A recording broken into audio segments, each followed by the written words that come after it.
We're going to be in Psalm 72, which is a royal psalm, which is interesting. How many of you have heard a sermon from Psalm 72 in the past? Maybe a couple here. Not too many hands are going up in the room. Preaching through royal psalms is a very interesting thing to do. There's not a whole lot of sermons that you're going to hear on these psalms, especially Psalm 72. It's a little bit more tucked away than some of the other ones that are more prevalent, that you hear about quoted in the New Testament a little bit more. But we're going to look at this psalm. It's a great psalm, and this isn't the last royal psalm that we'll look at either. But I want to begin and talk about the Industrial Revolution. The Industrial Revolution marked an amazing watershed moment time in the history of Western civilization. The advancements made in the Industrial Revolution were probably second only to all the agricultural advancements that were made through the agrarian societies through history and through all the years that we've had. They say that the Industrial Revolution has influenced everyday life of every person in some kind of way today as we walk the earth and experience just normal living.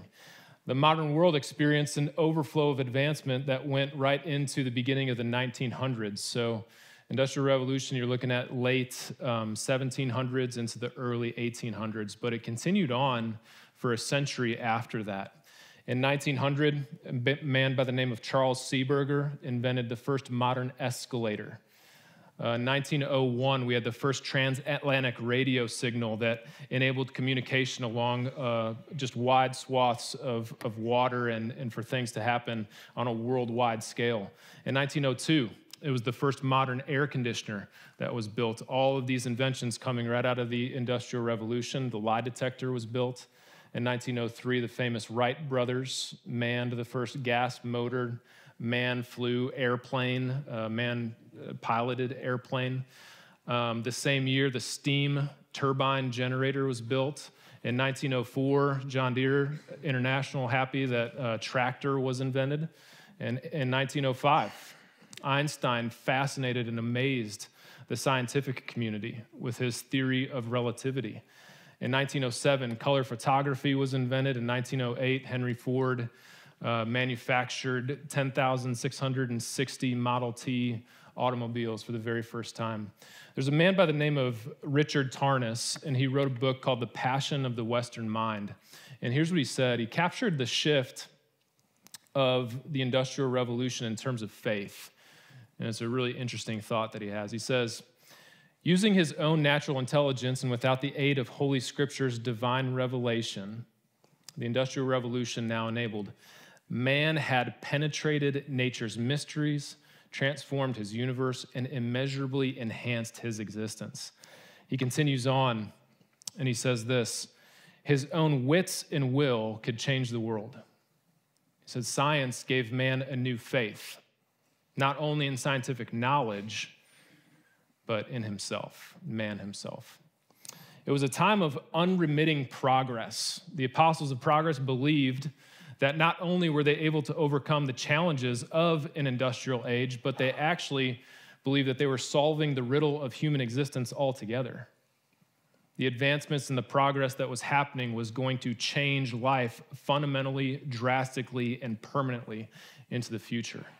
If the cry of the Enlightenment was something like, I think, therefore I am, the cry of the Industrial Revolution was, I build, therefore I am. I progress, therefore I am. I invent, therefore I am. I work with my hands, therefore I am. And all of it, came to a sudden and drastic halt on June 28th, 1914, when an assassin's bullet in Sarajevo started a nation worldwide war, World War I, between 5 separate nations. And all of a sudden, the machinery and the inventions of man that we know so well from the Industrial Revolution shifted from an advancement in society and historical development in the Western world to now the advancement of a war machine that would be fought on several different countries and different continents. One historian put it this way. He said, suddenly the vast resources of the European industrial economies were diverted from production to destruction. And with that bullet, World War I started. The light that once was associated with the Enlightenment and progress now became as dark as night on a worldwide scale. The day that Britain declared war on Germany, the Foreign Secretary, Edward Grey, was looking out his window across St. James Park, and it was dusk, and all of the gas lights were being lit across in the distance as night was settling in that area. And he famously said, "The lamps are going out all over Europe. We shall not see them again in our lifetime due to this war." We've been talking about hope. We're going through selected Psalms, the themes of the books of the Psalms. There's 5 of them throughout the entire Psalter. And what it gives us is a trajectory of hope.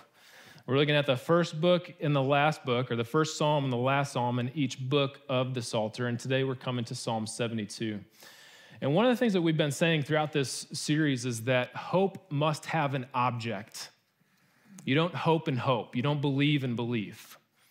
Hope, just like faith, must have an object that's hoped for, or faith must have an object that's believed in. And throughout the human history, the object of the world's hope has constantly shifted. The hope of the Enlightenment centered on man's ability to think and rationalize. The hope of the Industrial Revolution centered on production and progress. And despite the amazing things that came from both of these periods in Western civilization, to truly understand biblical hope, you've got to see the darkness that's behind all of it. Despite all the advancements, despite all the great things, there was still a darkness in society and a spiritual darkness in the hearts of men. And so to truly understand biblical hope, we must analyze it in light of the darkness that's always been there. In the beginning, in Genesis 1, you see a verse that'll say something like this: "And the earth was formless and void, and darkness was over the surface of the deep." Ephesians chapter 5 is going to talk about have no partaking in the unfruitful deeds of darkness, but instead even expose them. Psalm 72 is a royal psalm that brings light to the darkness. You're going to catch 2 references here to the sun and the moon, and to the light that the king in the kingdom brings. And it won't be put out by any darkness in the world or anything that comes against it. If you look down at Psalm 72, verse 5, it says something like this: "May they fear you," speaking of the king, "while the sun endures, and as long as the moon throughout all generations." The royal psalms that we're going to look at might actually be some of the most hopeful psalms in the entire book of Psalms. And it's because the light of the king brings light to every part of God's creation and will be shed through the eternal kingdom forever into eternity. Now, a couple things about royal psalms. We've stopped a little bit to talk about the types of psalms throughout the Psalter. You saw lament psalms as we've gone through this. Psalm 3, Psalm 41 were lament psalms. This, of course, is a royal psalm. You saw it. Psalm 2 was a royal psalm. You're also going to see psalms of wisdom in the Psalter. You're going to see psalms of trust. There's a lot of different types of psalms as you read through it. Royal psalms are very unique and they're distinct for a couple reasons. But in order to understand them, you got to understand that there was 3 specific institutions in Israel that affected every part of their life and part of their society. You had the institution of the priesthood, the prophets, and then you had the monarchy. And these 3 things were the foundational backdrop of Israel's existence in society and in their culture. The monarchy, of the 3, the monarchy holds a far more central place in the Psalms than the other 2. Partly because David was the king of Israel, somewhat he is the ideal king in some manner of speaking. As we go through it, he penned probably 73 of the 150 Psalms. But also the content of the Psalms carries through into almost all other types of Psalms that you're going to see. The concept of God's rule, his reign, his sovereignty, and his kingship over the nations and over all things is something that infiltrates into almost every type of psalm that you're going to see. And so Bullock says this in his commentary. He says, the vision of Israel's future was shaped more out of the elements of kingship than either elements of priesthood or prophecy in Israel. There's more hope that you see depicted in the king than in any other type of institution that Israel had or in any of the other Psalms that you have. And so we need to spend some time there for a very specific reason. Typically, when you see the royal Psalms, you're going to look for three things. Number one, they're going to have a reference to the king. Number two, you're going to see a reference to the anointed one, the Mashiach, or to anoint as a verb. And then number three, they often have David's name specifically listed in there. If you see one or all three of those elements, chances are you're reading a royal psalm when we come down to it. Where royal psalms can get somewhat difficult is how they refer to the king. And there's always two levels that are present whenever you're going to read the royal psalms. At one level, there's a historical setting, and at another level, there's an eschatological setting. At one level, it's present tense, the king and what's going on in Israel. At another level, it's future tense, about a future king who will come to Israel to deliver them and to give them ultimate hope. At the historical level, the royal psalms sometimes refer to the historical setting of David, of Solomon. You're going to see two psalms in the Psalter that are attributed to Solomon.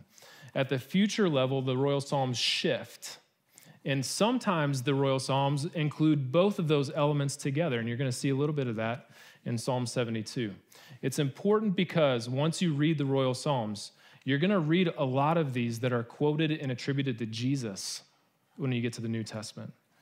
And so to fully understand Christ, who he is, and have a theological understanding of our Christology, we got to understand the passages that prefigure him and talk about his kingly rule through Psalms in the Old Testament. Here's when it's good to read a royal psalm, all right? And this is going to function as our outline as we go through Psalm 72. When circumstances in your life change, the character of the king is always constant. When you find yourself in changing circumstances that seem to be fluctuating beyond anything you can imagine, the king depicted in the royal psalms is always constant. His character is the same yesterday, today, and forever. Number two, when control is lost in anything, God's kingdom is over everything. When you feel that your control is lost in any situation in life, you realize that God's control is over every situation in life. And number three, despite the depths of our problems, the King's redemption is total, it is complete. There is no part of your life that redemption will not touch. There's no aspect of who you are or what you've fallen from related to Adam that will not ultimately be redeemed by God for our good and for his glory.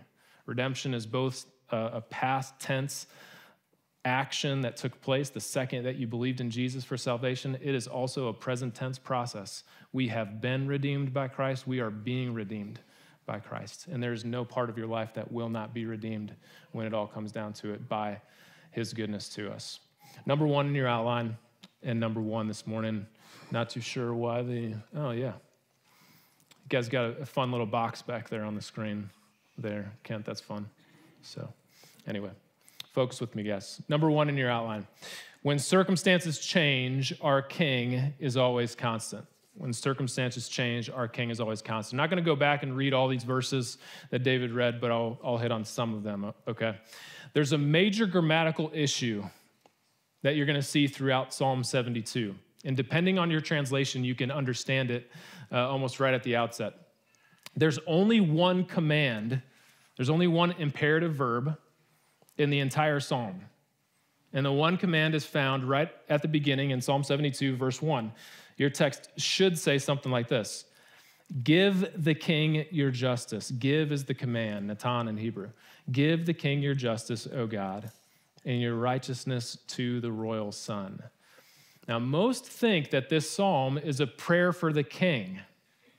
It's a psalm that would have been sung at a coronation ceremony, inauguration of some kind.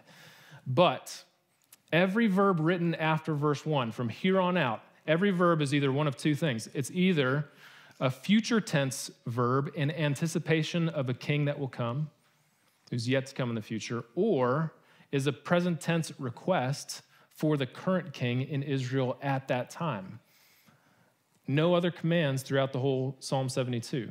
So if you're reading from the ESV, all right, the ESV is going to center more on the historical context rather than the future context. The ESV, look down at verse 12.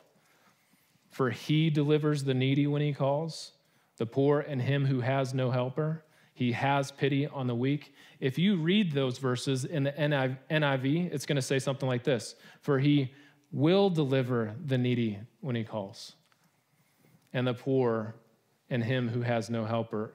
He will have pity on the weak and the needy. He will save the lives of the needy. It's totally different, again, depending on your translation. Grammatically, it's not entirely sure which translation is best. Grammatically, you've got the option, and your major translations are going to decide, and you're going to read about those when you compare it to other translations. But probably it's best to take the psalm as a combination of both. There's a present tense prayer for the current king in Israel, but there's also a future tense fulfillment, a double fulfillment, you might say, to what's happening in Psalm 72. And here's the best way that I can explain it. Suppose that you've got this college football team that you really cheer for that enters a brand new conference in college football. And it's going to be a really tough conference. And so one thing that they know that they're going to have to do in the present tense is rebuild the defense. All right, you got to have a stronger defense if you're going to compete in this conference, right? And so you pray for Coach Venables and you say, man, bring your defense. We need it for the SEC. But in the back of your mind, you're also thinking about the future coach, the future leader who is to come, Bear Bryant in the flesh. He's going to come back and he's going to lead. No, it's not him. But you're thinking about the future leader also, right? You're thinking about a present tense context for Israel. And you're thinking about a future tense king who's yet to come. And I love what David prayed after he read Psalm 72. You notice what he prayed for? He prayed for the leaders, the people in our nation. He prayed for the ruling authorities that God has established over us. And so you know what? It's time to pray for those in leadership over our nation, but it's also time to think about the one true benevolent dictator, divine, compassionate king that's going to come in the future. His rule and his reign is perfect. And so we say, haste the day.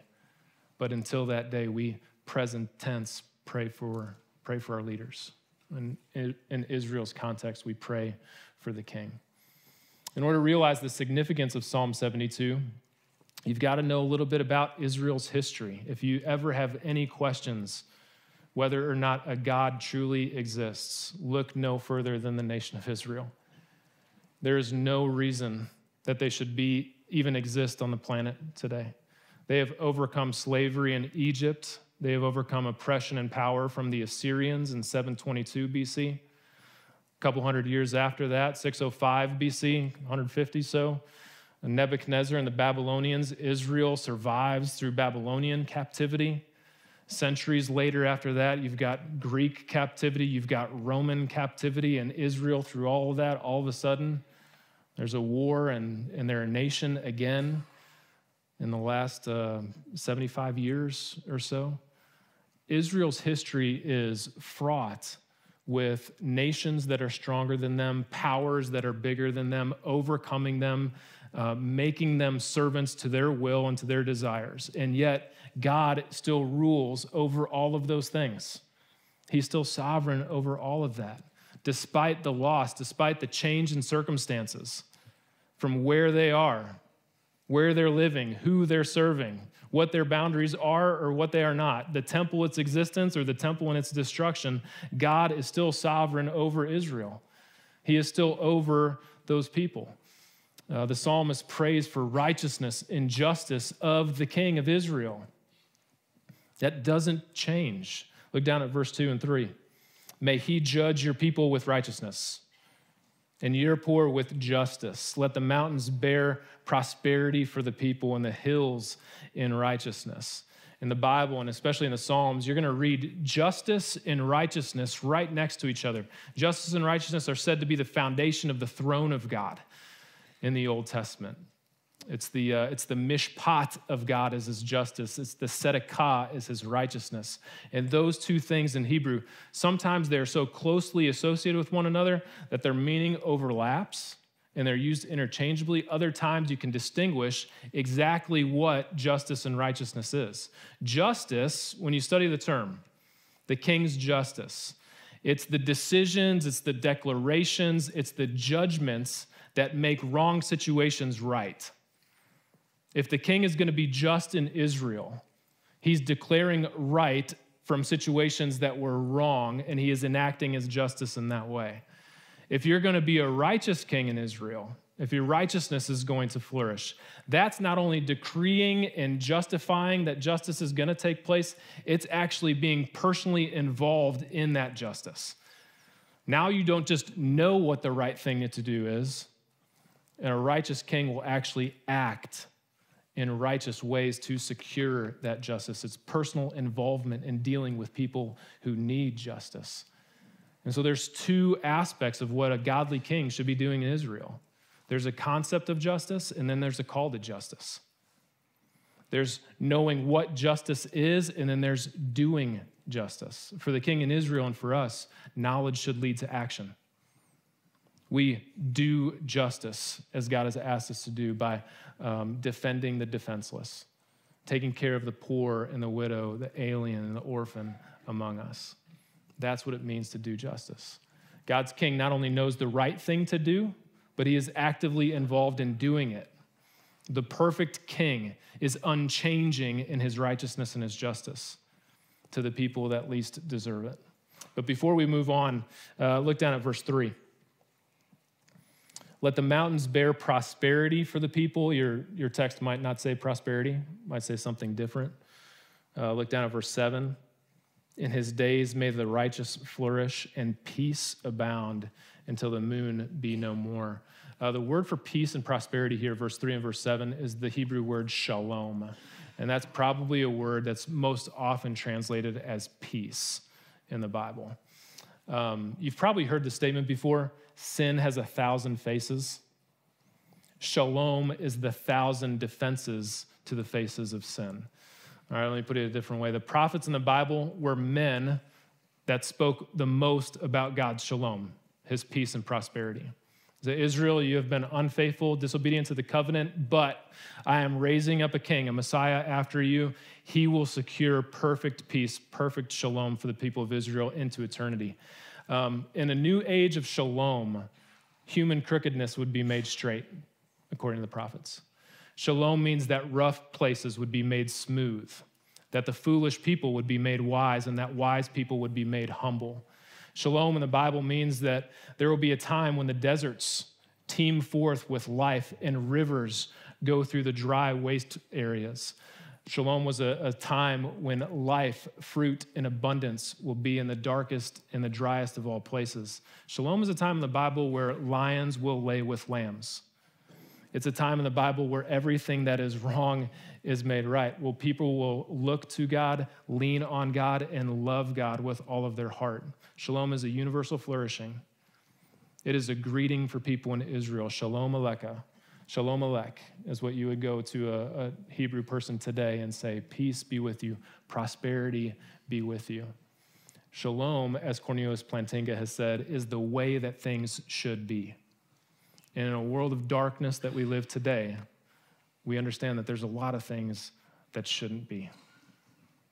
This time that the king brings in Israel is going to be a time where everything is different and everything is made right. When circumstances change, our king is always constant, number one. Number two, when control is lost in anything, God's kingdom is over everything. Look down at verse 8. May he have dominion from sea to sea and from the river to the ends of the earth. May desert tribes bow down before him and his enemies lick the dust. May the kings of Tarshish and the coastlands render him tribute. May the kings of Sheba and Seba bring gifts. May all kings fall down before him and all nations serve him. If you ever get the chance to go to Israel, and I would encourage you to do so, one thing that you will notice about this country on the earth is that it is not a big country. Okay, if you want to compare the landmass of Israel to the United States, you're looking at about the size of New Jersey. Okay, you can drive from coast to coast in Israel in about a couple of hours. It is not a big country, a big nation on the earth at all. The psalmist in verse 8 through 11, what he says here, because of that fact, is extremely striking. Notice how he describes the dominion of the king. This is not the current geographical location of Israel. This is a different geographical location that is yet to come, okay? The psalmist is describing the king's rule that far surpasses the current land boundaries of Israel. He talks about Israel from sea to sea, to the ends of the earth. He talks about Tarshish, which nobody really knows what the city of Tarshish was. People think it's out in Spain from the time of Jonah. Just go into the Mediterranean Sea and head west, and eventually you'll reach the city of Tarshish. He talks about distant shores in these verses. Here's what's really interesting. The word for rule in verse 8, may he have dominion from sea to sea and from the river to the ends of the earth. May desert tribes bow down before him and his enemies lick the dust. That word, have dominion, that reminds you of another word, rule, going back to Genesis chapter 1, verse 26. It's going to say something like, in the image of God, he created them, male and female. He created them in the image of God. And then it says, to have dominion over the earth. That's the same Hebrew verb right there. In fact, most people see the use of rule here in Psalm 72 as recollecting that use of rule in Genesis chapter 1. That what the psalmist is depicting is the created kingdom that God originally intended in Genesis 1 and 2 is now coming to fruition and fulfillment in Psalm 72 through the perfect, righteous, and just king. In other words, the Messiah will succeed where Adam failed at the beginning. In other words, the king of all kings in Israel will live when all the other kings in Israel died. The one true king of Israel will bring hope when all the other kings in Israel brought nothing but hopelessness. This is a total shift in the dominion of God. Daniel 6, from the mouth of a pagan king, he says this, for he is the living God, enduring forever. His kingdom shall be never destroyed, and his dominion shall be to the end. How do we stay hopeful when everything in the world around us is so dark, dismal, and despairing? When our circumstances are changing, understand that the king never changes. Number two, when control is lost in anything, God's kingdom is over everything. We trust that. We believe that. Number three, in your outline this morning, despite the depths of our problems, the king's redemption is totally and utterly complete. Just in case you think in this psalm, you know, here in the United States, our government system, we don't understand royal psalms like these. We don't function off a monarchy anymore. We've seen too much abuse of power. Absolute power corrupts. Absolutely. We have learned through the centuries and through the ages that no one man is capable of leading justly with that much power and still being a moral person, not thinking of himself in it. The difference here of a king who has all power, all authority, and all dominion is striking in that this is a king who still thinks about using his power for compassion, showing grace, and showing defense to the defenseless. Just when you think that worldwide universal dominion might be too much for one person to handle. Psalm 72, verse 12 through 14 show us that God's king is not only sovereign, he's actually compassionate. He's not only royal, but he's redeeming. He's not only crowned, but he is a compassionate king. Notice the people who are listed in these verses. It talks about the needy. It talks about the poor, the helper, the person who has no help, the weak, the oppressed. And on one hand, you see those delegations, you see those words and those phrases, and you think, this is classes of people in this society, the poor, the needy, the weak, and the oppressed. Old Testament scholars talk about the quartet of the vulnerable, the widow, the orphan, the alien, and the poor among you in the Old Testament. So you think about classes of people, and that's true. in one sense of understanding this passage. In the other sense, you might not be limiting this to one specific social class as much as talking about the spiritual truths behind it. The needy are those who spiritually need God. The poor are those who are poor in spirit. The weak are those who are weak in salvation to deliver themselves. This is encompassing specific groups of people. It's encompassing all people spiritually. There's a universal aspect to this as well. Pay special attention to verse 13. It says, he has pity on the weak. And that's one of the key Old Testament verbs for compassion. It means to lovingly defend the defenseless. Look at verse 14. It says, from oppression and violence, he redeems their life. And listen, redemption, this is the one time redemption is going to occur in all of Psalm 72, and it is a key word related to God's person, his plan, and his purposes for his people. God is the God who redeems them, and not just anyone could redeem his people. For him to be able to redeem, number one, he had to be willing to pay the price. Redemption always costs you something to redeem somebody. Number two, you had to be related to the person to redeem them. Redemption was something that was available to somebody who was of kin to your family. This tells us in Psalm 72 that there is a king who values and sacrifices for his people like he would for a family member. Redemption also promises to change our circumstances completely, and redemption is a key word that we're going to come back to over and over again, not only in Psalms, but here at TBC. That what God has planned for us is a life and a heart completely changed by his good purposes and grace for us that none of us deserve and none of us could ever earn, even if we tried. That no aspect of your heart, your life, your body, or your relationships won't be redeemed by God. Every single piece of you will ultimately be changed for his glory and totally and utterly redeemed for his purposes and for why he created us in the very first place. Look down at verse 15. Long may he live. Long live the king. May gold of Sheba be given to him. May prayer be made for him continuously and blessings invoked for him all the day. May there be abundance of grain in the land. On the tops of the mountain may it wave. May its fruit be like Lebanon. May the people blossom in the cities like the grass of the field. May his name endure forever, his fame continue as long as the sun. May people be blessed in him, and all nations call him blessed. There's two places mentioned in these verses, Sheba and Lebanon, and they remind us of one king in Israel who was deeply impacted from both of those locations. That reminds us of Solomon. Solomon inherited a united kingdom in Israel at one of its most prosperous times in all of its history. And this king is going to be even greater than Solomon. The cedars of Lebanon were used to build the temple by Solomon in the Old Testament. Lebanon's coming to give the king tribute. The queen of Sheba desires to speak to Solomon in all of his glory.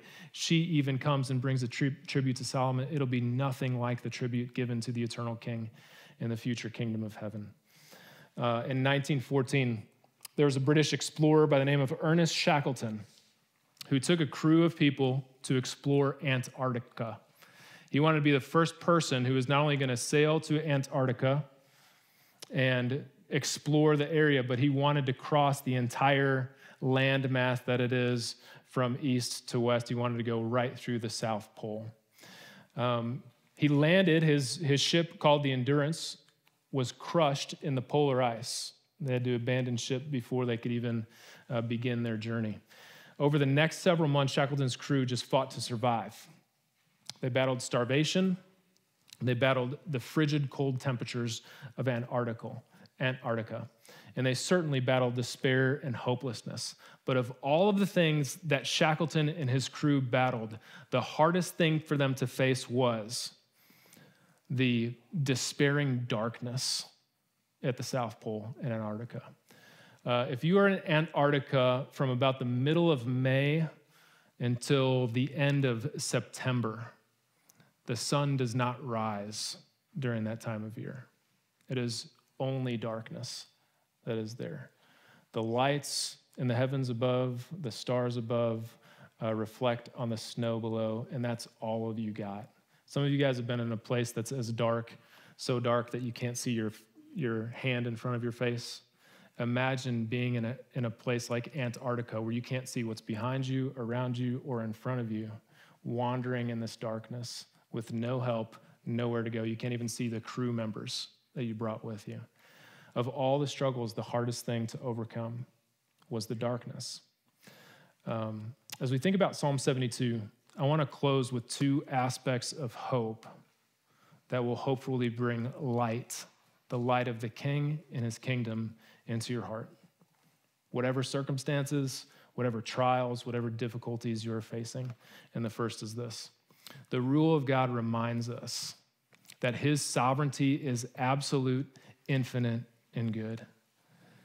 When we read these verses and we think about the royal Psalms, that God is seated on his throne, ruling justly and righteously over all things, and will be that way physically in the future as a fulfillment of these passages. We think of the sovereignty of God as infinite, absolute, and also good. We recently poured a foundation for a shed that we're building at the activity park. There's a concrete slab that you're going to see. And through that concrete slab is something called rebar. You guys know what rebar is? It's this steel piping that you set it in grid-like formation. They're set perpendicular to one another, and the rebar gives stability to the foundation.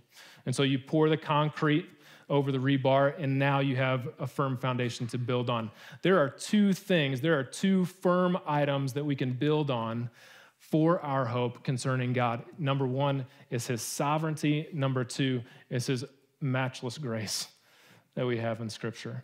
The sovereignty of God is infinite, absolute, and it is good. And I want to start by talking about his divine sovereignty. Psalm 115, verse 3 says this: our God is in the heavens. He does as he pleases. No matter what's happening in your life around you, God is over it, ruling sovereignly. Paul Tripp says this: from the rise and fall of governments to tomorrow's weather, to the exact location of every human being on the planet, the universe is under God's control.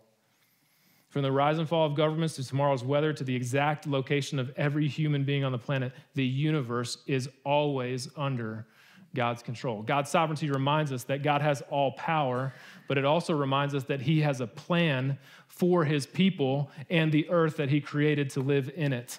Matthew Henry put it this way: God is both an incontestable authority and an irresistible ability to form and fashion kingdoms and nations as he pleases, so as to serve his own purposes. God's sovereignty reminds us that when all chaos is breaking loose around us, he is still in control, lovingly ushering his plan of redemption the direction that he wants it to go. We can trust God through times of utter darkness because of the light of God's sovereignty. We can also trust God and find hope because of the endless and matchless grace of God. You've probably heard this before. The will of God will never lead you where the grace of God cannot keep you. The will of God will never lead you where the grace of God cannot keep you. You see that all over in the royal Psalms. The strand number two, the rebar, the foundation of God's throne, we see not only the sovereignty of God, but we see the grace of God. And the grace of God was so great to us in the world that despite everything that we did to resist it, to come against it, God loved us so much while we were yet enemies, he died for us on a cross. The grace of God is a very simple concept that says this: none of us can earn or work for our salvation before a mighty God who we have offended and violated his holiness. It must be given to us by an act of God's grace. God's grace and God's sovereignty come together to form a foundation of hope like no other. God's grace and God's sovereignty also form a person. It brings us to a person of Jesus Christ. Derek's going to come down, and we're going to close in just a second by singing about the holiness of God. God's grace and sovereignty remind us that he loved us so much that he sent his son Jesus to die for us on the cross, to forgive us of all of our sins and to give us everlasting life. But not only did Jesus come and die for us, he's going to come back to rule and reign forever with righteousness and justice. And the fulfillment of his kingdom will be a description of eternal shalom from Scripture. Everything wrong in the world when God's king is seated on his throne, will ultimately be made right. Everything sinful that needs the redemption in the hand of God will ultimately be redeemed for his glory and for his purposes. No matter what happens in the election this year, no matter what happens to your family, your health, or your finances, we have a God who is seated on his throne. His sovereignty and his grace is given to us on a daily basis. That's what gives us hope. That's what gives us hope to walk in the darkness of this world all around us. Let's pray.